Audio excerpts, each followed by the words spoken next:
Les paradigmes contrôlent l'issue des résultats que vous obtenez dans la vie, qu'il s'agisse de vos relations ou de vos revenus. En changeant vos paradigmes, vous améliorez la totalité de votre vie. Hello, I'm Bob Proctor. And I want to welcome you to Paradigm Shift. Bonjour, je m'appelle Bob Proctor et je voudrais vous souhaiter la bienvenue à notre programme Changer de paradigme, où nous allons vous apprendre comment faire pour améliorer de manière substantielle les résultats que vous voulez obtenir dans votre vie.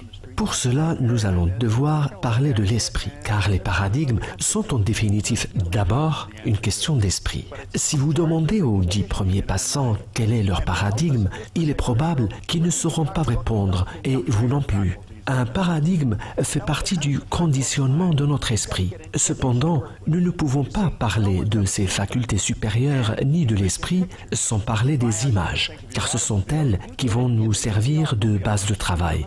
Voyez-vous, personne n'a encore jamais vu l'esprit. Par contre, tout le monde pense en images. Si je vous demande de me parler de votre voiture ou de votre réfrigérateur, vous aurez sûrement une image de l'un et de l'autre sur l'écran de votre esprit. Pourtant, la plupart des gens n'ont pas une image de ce qu'ils veulent accomplir. Et malheureusement, en l'absence de cette image, c'est la confusion et la dissipation qui règnent. Et c'est précisément pour cette raison que la plupart des gens n'avancent pas. Voyez-vous, puisque c'est notre esprit qui contrôle nos résultats, si nous voulons changer ces derniers, nous devons changer ce qu'il y a à l'intérieur de notre esprit. Voici un schéma de l'esprit tel qu'il a été imaginé par le docteur Truman Flay. C'est un schéma que j'utilise depuis maintenant 38 ans et que j'ai partagé avec les gens partout où je suis allé dans le monde.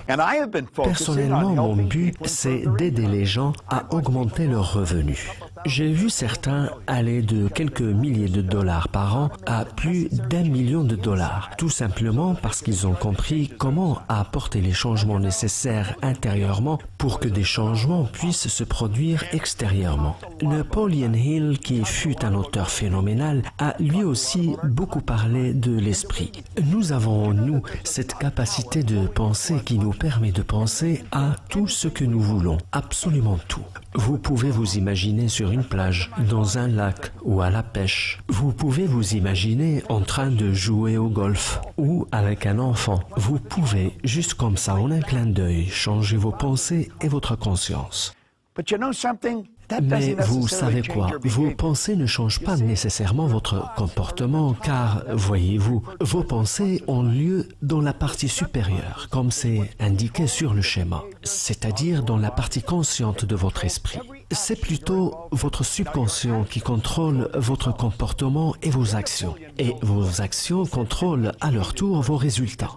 Napoleon Hill disait dans son livre qu'une personne instruite n'est pas nécessairement quelqu'un qui a acquis tout un tas de connaissances générales ou spécialisées, mais c'est quelqu'un qui a tellement développé les facultés de son esprit qu'il peut accomplir tout ce qu'il veut sans violer les droits de quiconque. Il y a quelques années en arrière, j'ai organisé un séminaire où étaient présents quelques 2000 enseignants. Pas une seule personne n'a été capable de me dire quelles étaient les facultés de l'esprit. Et ne sachant pas ce que sont ces facultés, ils sont bien sûr incapables de les enseigner aux autres. Nous avons en nous des facultés mentales que nous pouvons développer. Et c'est là où réside notre force. Revenons un petit instant sur ce petit schéma. Si vous regardez bien, vous verrez qu'il y a des petites antennes dessinées au-dessus de la partie où sont supposés résider les sentiments. Pourquoi ressentons-nous ce que nous ressentons? À cause de certaines vibrations. Le sentiment est un mot que nous avons inventé pour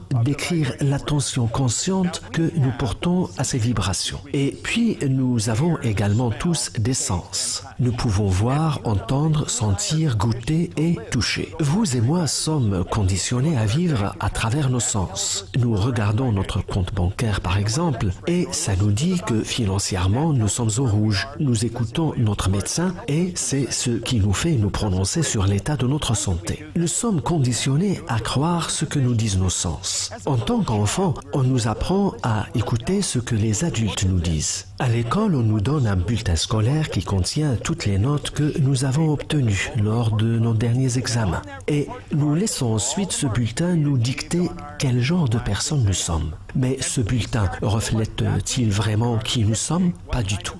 Pourtant, c'est à partir de cette idée que nous agissons. Et c'est cette idée qui va contrôler les résultats que nous obtenons dans la vie. À vrai dire, ce que le bulletin a vraiment fait, c'était de nous dire où notre attention était focalisée pendant quelques minutes, il y a peut-être 2 ou 3 semaines. Ça n'a strictement rien à voir avec notre potentiel, ni avec ce que nous pouvons accomplir dans la vie.